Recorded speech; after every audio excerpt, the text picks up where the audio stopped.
నేను విన్నాను. అండ్ నాకు కూడా ఏమైందంటే నేను 2017లో అమిత్ మీ చేశాను, మళ్ళీ I did do comedy and I was craving and I wanted to right a good comedy and ఈ ఐడియా ఉంది కాబట్టి దీన్ని డెవలప్ చేద్దామని అనిపించి ఈ టాపిక్ కి this is the best vehicle to take it because right after 90s and 2000s along with the boom of engineering and science ఇవి కూడా పెరిగాయి వెరీ స్ట్రేంజ్లీ. కాస్టిజం పెరిగిపోయింది సార్, ప్రవచనాలు రిలీజన్ ప్రొపగేట్ అవి పెరిగిపోయాయి. ప్రవచనాలు మీకు అంతమంది అన్ని భక్తి ఛానల్స్ లేవు మనకి, అంతమంది ప్రవచనకర్తలు లేరు, అన్ని ఆర్ట్ ఆఫ్ లివింగ్ లు ఇన్నర్ ఇంజనీరింగ్ లు మనకి లేవు. ఎప్పుడు ఎందుకు వచ్చాయి ఇది అంటే ఇంత సైంటిఫిక్ థింకింగ్ పెరిగిందని మనం చెప్తున్నాం. We're thinking of going to the Mars, we're thinking of landing on the moon.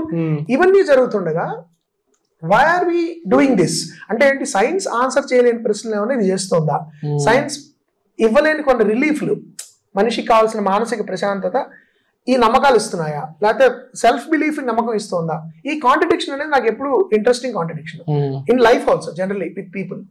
So I thought it's a nice way to deal with it without సోది చెప్పి జనాలు బోర్ కొట్టి ఉపన్యాసాలు ఇచ్చి బోర్ కొట్టి మనం ఏదో మనం అప్పర్ పెడస్టల్ లో పెట్టుకుని వాళ్ళందరూ ఇలా కాదురా మీరు ఇలా ఉండాలి కాదు.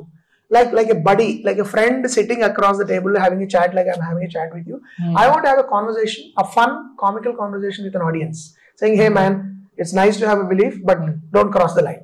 You know, if you cross the line, it is zarugutundi. Chudandi how funny it is. That kind of oka banter laga undali ee cinema.